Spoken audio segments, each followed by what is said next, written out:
The Missing Mail by R.K. Narayan. Though his beat covered Vinayak Mudali Street and its four parallel roads, it took him nearly 6 hours before he finished his round and returned to the head office in Market Road to deliver accounts. He allowed himself to get mixed up with the fortunes of the persons to whom he was carrying letters. At number 13, Kabir Street, lived the man who had come halfway up the road to ask for a letter for so many years now. Thanappa had seen him as a youngster and had watched him day by day growing on the pier, sitting there and hoping for a big prize to come his way through solving crossword puzzles. No prize yet, he announced to him every day. But don't be disheartened. Your interest has been delayed this month somehow, he said to another. Your son at Hyderabad has written again, madam. How many children has he now? I did not know that you had applied for this Madras job. You hadn't cared to tell me. It doesn't matter. When I bring you your appointment order, you must feed me with coconut payasam. At each of these places he stopped for nearly half an hour, especially if anyone received money orders. He just settled down quite nicely with his bags and bundles spread out about him, and would not rise till he gathered an idea of how and where every rupee was going. If it was a hot day, he sometimes asked for a tumbler of buttermilk and sat down to enjoy it. Everybody liked him on his beat. He was a part and parcel of their existence, their hopes, aspirations, and activities. Of all his contacts, the one which he was most intimately bound up was number 10 Vinayak Mudali Street. Ramanujam was a senior clerk in the Revenue Division office, and Thanappa had carried letters to that address for over a generation now. His earliest association with Ramanujam was years and years ago. Ramanujam's wife was away in the village. A card arrived for Ramanujam. Thanappa, as was his custom, glanced through it at the sorting table itself, and the moment they were ready to start out, went straight to Vinayak Mudali Street, though in the ordinary course over 150 addresses preceded it. He went straight to Ramanujam's house, knocked on the door and shouted, Postman, sir, postman. When Ramanujam opened it, he said, Give me a handful of sugar before I give you this card. Happy father? After all these years of prayers. Now don't complain that it is a daughter. Daughters are God's gift, you know. Kamakshi, lovely name. Kamakshi, he addressed the tall, bashful girl years later. Get your photo ready. Ah, so shy. Here is your grandfather's card asking for your photo. Why should he want it, unless it be? The old gentleman writes rather frequently now, doesn't he, sir? He asked Ramanujam. As he handed him his letter and waited for him to open the envelope and go through its contents, Ramanujam looked worried after reading it. The postman asked, I hope it's good news. He leaned against the veranda pillar with the stack of undelivered letters still under his arm. Ramanujam said, My father-in-law thinks I'm not sufficiently active in finding a husband for my daughter. He thinks he has tried one or two places and failed. He thinks I'm very indifferent. Elderly people have their own anxiety, the postman replied. The trouble is, said Ramanujam, that he has set apart 5,000 rupees for this girl's marriage and is worrying me to find a husband for her immediately. But money is not everything.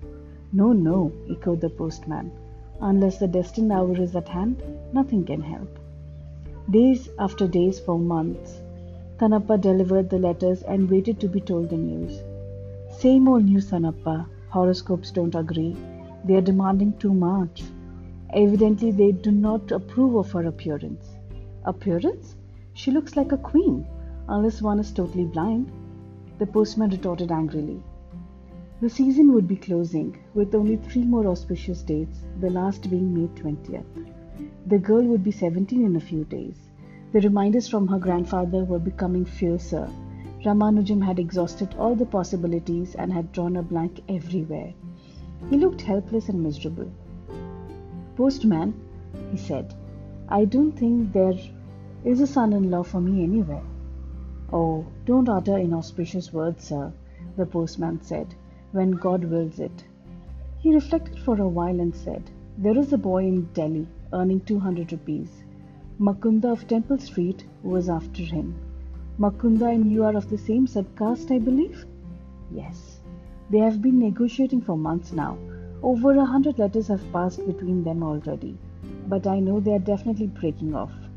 It is over some money question. They have written their last message on a postcard, and it has infuriated these people all the more, as if postcards were instrument of insult. I have known most important communications being written even on picture postcards. When Rajappa went to America 2 years ago, he used to write to his sons every week on picture postcards. After this digression, he came back to the point. I will ask Makunda to give me the horoscope. Let us see. Next day he brought the horoscope with him. The boy's parents are also in Delhi, so you can write to them immediately. No time to waste. A ray of hope touched Ramanujam's family. I have still 100 letters to deliver, but I came here first because I saw this Delhi postmark. Open it and tell me what have they written, said Thanappa. He trembled with suspense. How prompt these people are. So they approve of the photo. Who wouldn't? A letter every day? I might as well apply for leave till Kamakshi's marriage is over, he said another day. You're already talking as if it were coming from tomorrow. God knows how many hurdles we have to cross now. Liking a photo does not prove anything. The family council was discussing an important question, whether Ramanujam should go to Madras, taking the girl with him, and meet the party who could come down for a day from Delhi. The family was divided over the question. Ramanujam, his mother and his wife, none of them had defined views on the question, but yet they opposed each other vehemently. We shall be the laughing stock of the town, said Ramanujam's wife, if we take the girl out to be shown around. What queer notions! If you stand on all these absurd, antiquated formalities, we shall never get anywhere near a marriage. It is our duty to take the girl over, even to Delhi if necessary. It is your pleasure then. You can do what pleases you. Why consult me? Tempers were at their worst, and no progress seemed possible. The postman had got into the habit of dropping in at the end of his day's work and joining in the council. I am a third party. Listen to me, he said. Sir, please take the train to Madras immediately. What you cannot achieve by a year's correspondence, you can do in an hour's meeting. Here is a letter from Madras, madam. I am sure it is from your husband. What is the news? He handed the envelope to Ramanujam's wife, and she took it in to read. He said, I have some registered letters for those last houses. I will finish my round and come back. He returned as promised. Have they met, madam? Yes, Kamakshi's father has written that they have met the girl, and from their talk, Kamakshi's father infers they are quite willing. Grand news! I will offer a coconut to Avanaika tonight. But, the lady added, half overwhelmed with happiness and half worried, there is this difficulty. We had an idea of doing it during next Thai month. It will be so difficult to hurry through the arrangements now. But they say that if the marriage is done, it must be done on the 20th of May. If it is postponed, the boy cannot marry for 3 years. He is being sent away for some training. The old man is as good as his word, the postman said, delivering an insurance envelope to Ramanujam. He has given the entire amount. You can't complain of lack of funds now. Go ahead. I am so happy you have his approval. More than their money, we need their blessings, sir. I hope he has sent his heartiest blessings. Oh yes, replied Ramanujam. My father-in-law seems to be very happy at this proposal. 5,000 rupee marriage was a big affair for Malgudi. Ramanujam, with so short a time before him and none to share the task of arrangements, became distraught. Thanappa placed himself at his service during all his off hours. He cut short his eloquence, advice and exchanges in other houses. He never waited for anyone to come up and receive the letters. He just tossed them through a window or an open door with a senatorian, letter, sir, if they stopped him and asked, what is the matter with you? In such a hurry? Yes, leave me alone till the 20th of May. I will come and squat in your house after that, and he was off. Ramanujam was in great tension. He trembled with anxiety as the day approached nearer. It must go on smoothly. Nothing should prove a hindrance. Do not worry, sir. It will go through happily by God's grace. You have given them everything they wanted in cash, presents, and style.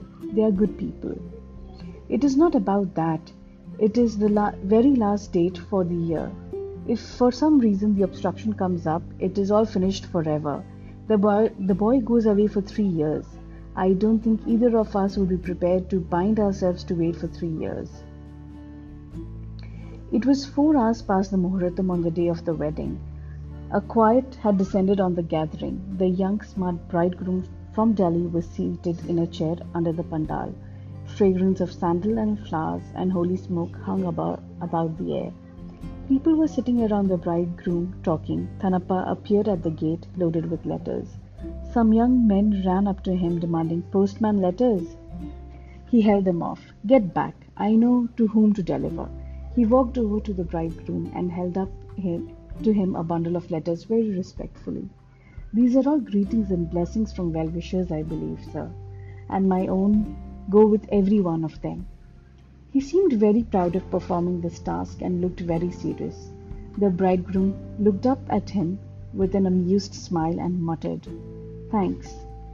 We are all very proud to have your distinguished self as a son-in-law of this house. I've known that child Kamakshi ever since she was a day old."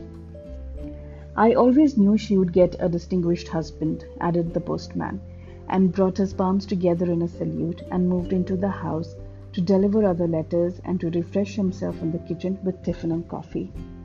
10 days later, he knocked on the door and with a grin handed Kamakshi a first letter. "Ah, scented envelope. I knew it was coming when the mail van was 3 stations away. I have seen hundreds of these. Take it from me, before he is read in the 10th letter, he will command you to pack up and join him, and you will grow a couple of wings and fly away with that very day, and forget forever Thanappa in the street. Isn't it so, Kamakshi?" Kamakshi blushed and snatched the letter from his hands and ran in to read it. He said, turning away, "I don't think there is any use waiting for you to finish the letter and tell me its contents." On a holiday, when he was sure Ramanujam would be at home, Thanappa knocked on the door and handed him a card. "Ah," cried Ramanujam. "Bad news, Thanappa. My uncle, my father's brother, is very ill in Salem, and they want me to start immediately." "I'm very sorry to hear it, sir," said Thanappa, and handed him a telegram. "Here's another."